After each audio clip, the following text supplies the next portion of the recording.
گندی تصویروں کو دیکھنا یہ میری تہذیب کا حصہ بن چکا ہے. اسی طرح 10-20 سال کے بعد پان کی دکان، چائے کی دکان، فلائٹ میں، ٹرین میں، کار میں، بس اڈے پہ راستہ چلتے زنا ہوگا، کوئی بولنے والا نہ ہوگا. کیوں؟ اس لیے کہ وہ آدمی کی زندگی کا ایک حصہ بن چکا ہوگا. لوگوں کی سوچ اتنی گر جائے گی.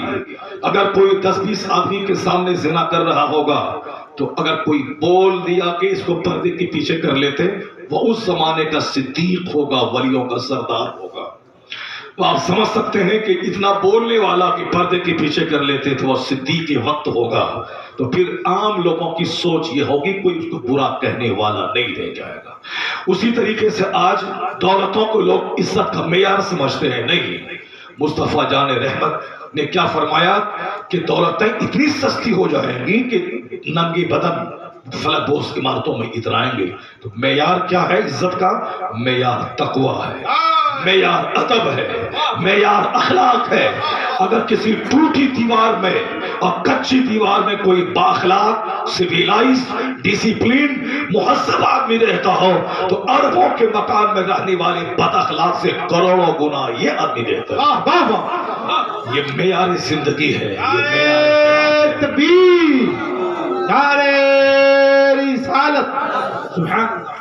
تو اسلام آداب سے بحث کرتا ہے، اسلام اسٹینڈرڈ آف لیونگ سے بحث کرتا ہے. اسلام ہمیں ہیومینٹی، مورالٹی سے سجنے سورنے کا پیغام دیتا ہے. اس لیے ایک مومن جو کرائے کے گھر میں رہتا ہو وہ امریکہ کے جو بائیڈن جیسے بڑے ارب پتی لوگوں سے کروڑوں گنا بہتر ہوتا ہے، جن کے سینے میں اللہ پر وشواس اور جن کے سینے میں قرآن کریم کی دولت ہے اور جن کے پاس کھربوں کی دولت ہے. اگر ایمان نہیں ہے ان کے سامنے اس کا مرتبہ بالکل ہیچ ہے. اگر یقین نہیں آئے تو آپ ہی اندازہ کر لیں. اگر آپ کے سامنے بمبئی کا ایک بہت بڑا لینڈ لارڈ، بہت بڑا کیپیٹلسٹ جو کھربوں میں کھیلتا ہے، وہ آپ کے اس محلے کے رکشہ چالک کو اتنا کہہ دے کہ میرے دروازے پہ 10 کروڑ کی جاگوار کمپنی کی کار ہے، وہ میں تجھے دے دوں گا. تم جو ٹھیلا پہ لہسن، پیاز اور کیلا بیچتا ہے اس سے تجھ کو نجات مل جائے گی، میری کار تم لے لو. اور صرف اتنی سی میری چھوٹی سی شرط ہے، میرے گھر میں چاندی کا ایک چھوٹا سا بت ہے، اس کے سامنے ہاتھ جوڑ کر کھڑے ہو جاؤ، ان کو سجدہ کر لو. یہ 10 کروڑ کی جاگوار کمپنی کی کار میں تجھ کو دے دوں گا. اگر یہ رکشہ چالک جو ہلدی بیچ کر 500 روپے کما کر بال بچوں کو پالتا ہے، ان کے سینے میں ایمان ہے، یہ کیا بولے گا؟ میں تمہاری اس پیشکش پہ تھوک دیتا ہوں مگر میں ایمان کا سودا نہیں کروں گا. یہ ہے وہ دولت جو ایمان کی دولت اللہ نے آپ کو دی ہے. وہ دولت سے محروم ہے بہت سارے کروڑوں لوگ، ان کے پاس کھربوں کی جائیداد ہے مگر یہ دولت نہیں ہے جو دولت اللہ نے آپ کو دی ہے. جس دن آپ کی نظر اس پہ رہے گی کہ اللہ نے آپ کو خنزیر خور نہیں بنایا، اللہ نے آپ کو بت پرست نہیں بنایا، اللہ نے آپ کو انسان اور مصطفیٰ کا غلام بنایا، جس سے کروڑوں دانشور، کروڑوں سائنٹسٹ محروم ہیں جس دولت سے. وہ دولت اللہ نے آپ کو دی، نظر اس نعمت پہ رہے گی. کبھی مکان اور گاڑی کے نہ ہونے کا شکوہ نہ ہوگا. لوگ یہی کہیں گے کہ کاش میں آگ پہ بھی سجدہ کروں تو پھر بھی اس نعمت کا شکر مجھ سے ادا نہ ہو پائے گا. چونکہ کروڑوں لوگ ہیں جس کے پاس کھربوں کی دولت ہے، ایمان نہیں ہے. مرنے کے بعد فی نار جہنم خالدین ابدا، ہمیشہ کے لیے جہنم کی آگ میں چلیں گے. وہ نہیں دیکھا جائے گا کہ وہاں کا پردھان منتری تھے، نہیں دیکھا جائے گا کہ آپ وہاں پریزیڈنٹ تھے، نہیں پوچھا جائے گا کہ آپ وہاں ڈسٹرکٹ مجسٹریٹ یا سپرنٹینڈنٹ اور پولیس تھے آپ. نہیں، وہاں ایمان دیکھا جائے گا. جس کے پاس ایمان ہے قیامت کے دن اسی کی قدر ہے، اس کے علاوہ اور کسی کی کوئی قدر نہیں ہے. تو ایمان اگر کسی جوتا چپل سینے والے کے پاس موجود ہے، وہ ایک اللہ کو مانتا ہے، ایک مصطفیٰ جان رحمت کا وہ غلام ہے، قرآن پاک پر اس کا ایمان ہے. اگر وہ چپل یہاں سیتا ہو، یہاں ذلیل ہے، لیکن دنیا میں رہنا ہی اسے کتنے دن تک ہے؟ 100 سال، 60 70 80 100 سال. یہ اللہ کے نزدیک 1 سیکنڈ ہے. تو 1 سیکنڈ ایمان بچانے کے لیے وہ جوتا چپل سی کے ایمان بچا لے. اگر ایمان بچا رہا تو سانس کا رشتہ ٹوٹنے کے بعد جہاں موت ہی نہیں ہے، جہاں کا ایک دن 50,000 سال کے برابر ہوگا، وہاں کا سارا آرام، ساری آسائشیں اس صاحب ایمان پہ قربان ہونا چاہیے. اس لیے نظر اگر آخرت پر ہے تو دنیا کی غریبی کا کوئی شکوہ نہیں. اگر نظر وہاں سے ہٹی تو پھر آدمی 5 پیسے کی خاطر وہ چوری بھی کرتا ہے, ڈکیتی بھی کرتا ہے, وہ سود بھی کھاتا ہے, وہ حرام کمائی کو حلال پہ ترجیح دیتا ہے. نظر آخرت سے ہٹنے کے بعد ہی یہ سارے کارنامے انجام دیے جاتے ہیں. دوسروں کی دولتوں کو للچائی نگاہ سے دیکھی جاتی ہے. اسلام اسی سوچ کو بدلنے والا مذہب ہے. اسلام اسی مانسکتا کو پریورتت کرنے والا مذہب ہے. اور یہی سب سے بڑی بات ہے. سوچ اگر بدل گئی آدمی کی تو آدمی بدل جاتا ہے. اگر سوچ نہیں بدلی تو آدمی جہاں تھا وہیں کا وہیں رہ جاتا ہے. ابھی ہمارے بہار کی بات ہے, ذرا ٹھہر کے ایک بات میں کہہ دوں. وہاں پہ شراب پہ پابندی ہے کئی سالوں سے, لیکن چوری چھپے شراب لوگ پی رہے ہیں. یہاں تک کہ زہریلی شراب پی کر 250 لوگ مر گئے. تو اب وہاں کی گورنمنٹ کہتی ہے کہ میں نے تو پولیس کو ہر چوک چوراہے پہ, ہر سرحدی جگہوں پہ میں نے کھڑا کر دیا تاکہ باہر سے شراب اندر نہ گھسے. اتر پردیش کی سرحد پہ, جھارکھنڈ کی سرحد پہ, نیپال کی سرحد پہ, ویسٹ بنگال کی سرحد پہ, جہاں جہاں سے بہار کی سرحدیں ملتی ہیں, میں نے اپنے لوگوں کو کھڑا کر دیا. پولیس والوں سے کہہ دیا کہ سختی سے نپٹا جائے شراب کا کاروبار کرنے والوں سے.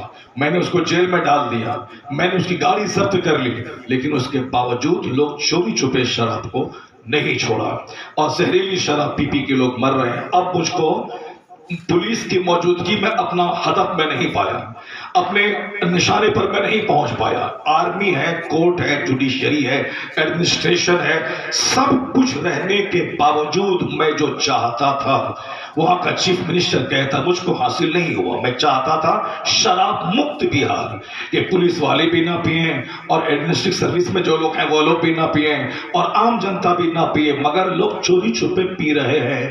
اب بتانا پڑے گا کہ ڈنڈے سے جو کام نہیں نکل پایا اس کام کو حاصل کرنے کے لیے اب مجھے پبلک کے بیچ میں جانا ہوگا. لوگوں کی مانسکتا بدلنی ہوگی, سوچ بدلنی ہوگی کہ آپ کا نقصان اس میں کیا ہے, آپ کے اس کے چھوڑنے میں آپ کا فائدہ کیا ہے. ڈنڈا, کچہری, جیل کی موجودگی میں وہ اپنا مقصد حاصل نہیں کر پایا. وہ کہتا اب میں سوچ بدلوں گا, لوگوں کے بیچ جاؤں گا, اس کے بینیفٹس بتاؤں گا, اس کے نقصانات سے میں باخبر کروں گا. تو جس نتیجے پر آج گورنمنٹ پہنچی, یہی کام اسلام 1400 سال پہلے سے کرتا آ رہا ہے. جمعہ کا خطاب وہی مانسکتا کو بدلتا ہے, عیدین کی تقریریں اسی سوچ کو بدلتی ہے, سیرت کے جلسوں کا خطاب اسی سوچ کو بدلتا ہے. اگر سوچ بدل گئی, نہ رہے کچہری, نہ رہے کورٹ, نہ رہے جج, نہ رہے آرمی. اگر اللہ کا ڈر دل میں پیدا ہو گیا, وہ دیہات میں رہے گا تو بھی گناہ سے بچے گا, وہ واشنگٹن ڈی سی کے 5 اسٹار ہوٹل میں رہے گا تو بھی گناہوں سے بچے گا. تو اس لیے نہ بولے کہ خطاب سے کیا ہوتا ہے, تقریر سے کیا ہوتا ہے, جمعہ کے تقریروں سے کیا ہوتا ہے, وہی ہوتا ہے جو اس نے بولا ہے. یعنی تقریروں سے سوچ بدلتی ہے, مانسکتا بدلتی ہے, نظریہ بدل گیا تو آدمی کی زندگی میں انقلاب پیدا ہو جاتا ہے. اس لیے مذہب اسلام نے ہر جمعہ کے دن خطاب کو شرط قرار دے دیا. یعنی جس طرح بغیر وضو کے نماز نہیں ہوتی ہے, اسی طرح جمعہ کے خطبے کے بغیر جمعہ کی نماز نہیں ہوتی ہے. 5 وقت کی نمازیں ہو جائیں گی کھیت میں, کھلیان میں, ایئرپورٹ پہ, ریلوے اسٹیشن پہ, گھر میں, لیکن جمعہ کی نماز ہر جگہ نہیں ہوتی ہے. جمعہ کی نماز کے لیے جماعت ضروری ہے, جمعہ کی نماز کے لیے خطبہ ضروری ہے. وہ خطبہ چاہے 2 منٹ کا ہو یا 2 گھنٹے کا ہو, لیکن وہ خطبہ ضروری ہے. اس کے بغیر جمعہ کی نماز ہی نہیں ہے. جیسے بغیر وضو کے نماز نہیں, اسی طرح بغیر خطبہ جمعہ کے جمعہ کی نماز نہیں. کیوں؟ اس لیے کہ اللہ نے بندوں کو پیدا کیا ہے. اللہ کو معلوم ہے کہ بندوں کی سوچ, بندوں کا دماغ کس قدر ہواؤں کے چلنے کی طرح اڑتا الٹتا پلٹتا رہتا ہے. ابھی یہاں بیٹھے ہیں, آخرت کا ذکر ہو رہا, لگتا ہے کہ اب مجھ کو جنتی بن جانا چاہیے, آخرت رخی انسان بن جانا چاہیے. لیکن جیسے یہاں سے نکل کے گھر گئے, بیوی بال بچوں میں رہا, ہاتھ میں ریموٹ, سامنے ٹیلی ویژن آیا, اور جیسے ہی دوستوں سے چائے کی دکان پہ کل ملاقات ہوئی, تو جو اثر یہاں ابھی تھا رہے گا، یہ اثر وہاں جانے سے دھیرے دھیرے کم ہوتا چلا جائے گا۔ یہ انسان کو جو چینجنگ مینٹلٹی جو دی گئی ہے کہ یہ بدلتی رہتی ہے، انسان کا دل الٹتا پلٹتا رہتا ہے۔ جس طرح چٹیل میدان پہ ایک پتا ہے، جدھر کی ہوا چلی ادھر ہی پتا پلٹ جاتا ہے، اسی طرح یہ دل ہے، جو سراؤنڈنگز میں ارد گرد جیسے لوگ رہتے ہیں ویسا ہی خیال بن جاتا ہے۔ چوروں کے بیچ 10 دن رہے تو چوری کا تصور پیدا ہوتا ہے، ڈکیتوں کے بیچ آدمی رہے تو آدمی ڈکیت بننے لگتا ہے، کھلاڑی کے بیچ میں رہے تو آدمی کو کرکٹ اور فٹ بال کا جنون چڑھ جاتا ہے۔ اسی طرح اگر اسکالر کے بیچ میں اگر وہ 10 دن رہے اسے بھی تحقیقی مزاج حاصل ہو جاتا ہے، اور وہ بھی ایک علمی ایجوکیٹو آدمی بن جاتا ہے۔ جیسا انوائرنمنٹ، جیسا سراؤنڈنگ، جیسے ارد گرد کے حالات، ویسے ہی لوگوں کی سوچ بن جاتی ہے۔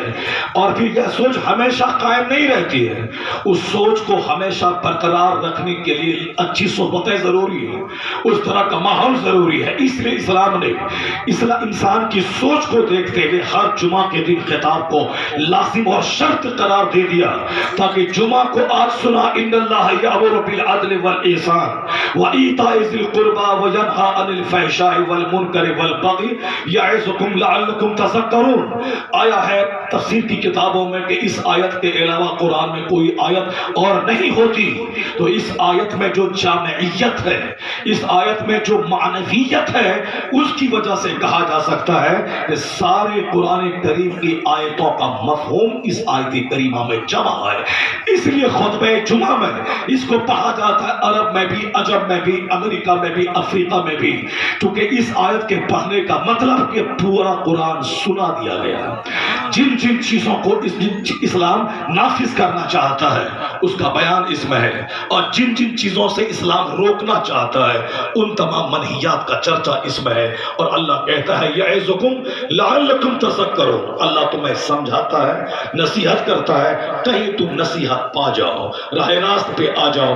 ہر جمعہ کے دن اس کی تلاوت ہوتی ہے، کنٹینیو پہ 50 سال سے سن رہا ہوں، جس کی عمر 90 سال ہے وہ 90 سال سے سن رہا ہے، اور آج تک کوئی ایسا بندہ نہیں ملا جو امام صاحب کے پاس جا کے پوچھے ہر جمعہ کے دن کیوں اس کی تلاوت ہوتی ہے، قرآن میں 6666 آیتیں ہیں، ان کی تلاوت کیوں نہیں ہوتی ہے، اس کو کیوں آپ بیان کرتے ہیں؟ کوئی بندہ نہیں ملا۔ کیوں؟ بندہ سوچ لیا کہ یہ ایک رسم و رواج ہے، اسی حساب سے چل رہا ہے۔ رسم و رواج نہیں ہے وہ۔ سورہ نحل کی اس آیت کریمہ میں وہ جامعیت ہے کہ مفسر کہتے ہیں کوئی دوسری آیت سورت نہ بھی نازل ہوتی تو قرآن کے نازل ہونے کا مقصد اسی آیت سے پورا ہو گیا ہوتا۔ اس لیے عرب میں، عجم میں اس کی تلاوت ہوتی۔ اس کا کیا معنی ہے؟ اللہ تمہیں حکم دیتا ہے عدل کا، انصاف کا، حکم دیتا ہے اللہ ایثار قربانی کا، دوسروں کو دینے کا، اللہ حکم دیتا ہے احسان نیکی کرنے کا، اللہ تمہیں روکتا ہے بے حیائی سے، بے شرمی سے، اللہ تمہیں روکتا ہے بغاوت اور سرکشی سے، اللہ تمہیں روکتا ہے، یعنی جن 3 چیزوں کے کرنے کا حکم دیا گیا ہے اور جن 3 چیزوں سے رکنے کا حکم دیا گیا ہے، وہ ایک جامع پیغام ہے جس میں تمام اچھائیاں جمع ہے اور تمام برائیوں سے روکنے کا پیغام جمع ہے۔ تو ایک جمعہ کو میں نے تقریر سنی، میرا دل نرم ہو گیا، رونگٹے کھڑے ہو گئے، لیکن جیسے ہی سنیچر کا دن آتا ہے وہ تھوڑا سا پانی اتر جاتا ہے، جیسے ہی سنڈے آتا ہے دکان میں 12 گھنٹے بیٹھے وہ نصیحت کا پانی دھیرے دھیرے کمزور ہونے لگتا ہے، آخرت اور جنت کی بات جو سنی تھی وہ کمزور ہونے لگتی ہے۔ نہیں صاحب، بال بچے ہیں، مکان بنانا ہے، گاڑی خریدنی ہے، دوسروں کا مقابلہ کرنا ہے، مولانا صاحب کی بات بڑی اچھی ہے لیکن دنیا میں رہنے کے لیے کچھ تو کرنا پڑے گا۔ اب وہ دھیرے دھیرے کچھ کا مطلب ہوا چاہے جیسے بھی ہو کار چاہیے، چاہے لون لے کے ہو، چاہے قرض لے کے ہو، چاہے لوٹ کے ہو، چاہے زمین بیچ کے ہو، مگر کار چاہیے۔ بغیر کار والا گھر اچھا نہیں لگتا ہے۔ وہ کروڑوں دروازے پہ کار نہیں ہے، وہ لوگ انسان نہیں ہے، انسان وہی ہے جن کے دروازے پہ کار رہے۔ مولانا کا کام ہے بولنا، بڑی اچھی بات بول دیا، مگر ضرورت ہے اس زمانے میں سماج میں کار کی اور اپنے بنگلے کی، تو کچھ تو کرنا پڑے گا، چاہے سچ کو تو سچ سے نہ ملے تو جھوٹ تو بولنا پڑے گا۔ جیسے ہی منگل اور بدھ کے دن آیا اب وہ دھیرے دھیرے اس کا سینہ سخت ہونے لگا، وہ نرمی نصیحت کا پانی اترنے لگتا ہے۔ جمعرات جمعرات کا دن آتے آتے پکا دنیا دار ہونے کے قریب چلا جاتا ہے، لیکن پھر جمعہ کی نماز فرض ہے، اسے جمعہ کی نماز پڑھنے پھر مسجد میں جانا ہے۔ جو نصیحت کا پانی اتر چکا تھا Sunday Monday Tuesday Wednesday Thursday میں لوگوں کے بیچ رہتے رہتے وہ سینہ جو سخت ہو رہا تھا، پھر اسلام چاہتا ہے کہ اگلے جمعہ کو نصیحت کا پانی دوبارہ چڑھا دیا جائے تاکہ دل مرنے سے بچ جائے، اور جو مرنے کے قریب پہنچا تھا یہ نصیحت کا پانی اس کھیت کو دوبارہ زندہ کر دے۔ نعرے تکبیر، نعرے رسالت، مسلک اعلی حضرت